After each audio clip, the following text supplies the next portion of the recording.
Isa pong mapagpalang araw po sa ating lahat. Ako po si Brother Mike.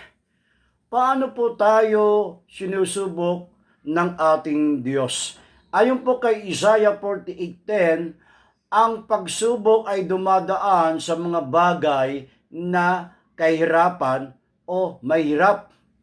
Example po si Job, nang siya po ay mawala ang kanyang kayamanan, ang kanyang anak, at siya po ay nagkasakit ng ketong. Lahat ng ito ay mga pagsubok na hindi maganda sa isang tao. Ito po ay isang mahirap na pagsubok. Yan po ang mga paraan ng ating Diyos na tayo po ay dumadaan sa kahirapan ng pagsubok upang malaman ng Diyos kung tunay ang ating pananampalataya. Salamat po. Ito po si Brother Mike. God bless.